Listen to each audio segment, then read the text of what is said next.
So isang panibagong araw. Dito tayo sa Palayan.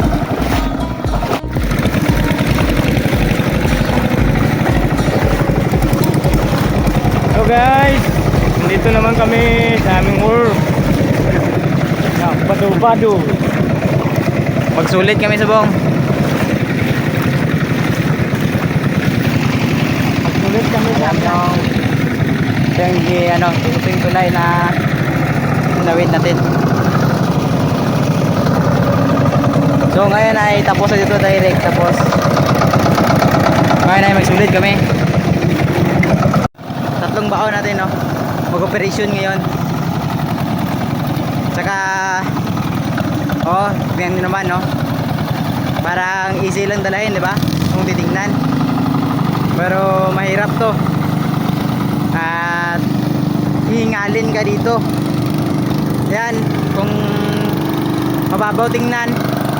Pero may pagtitingnan sa dulo ay malalim yan. So yun. So nagsimula na yung tatlong baon natin. So ngayon ay dahil tatlo lang yun, saka 5 kami na operator, ay hindi kakasya. So ang gagawin natin, mag-aantay tayo dito. Yan, mag-aantay tayo dito. Kapag tingin natin pagod na yung isa dyan, ay papalitan natin. Tayo naman yung mag-operate. So papupo na tayo ngayon, no? Saka yan yung area, oh. Bali 2.5 hectares yan lahat.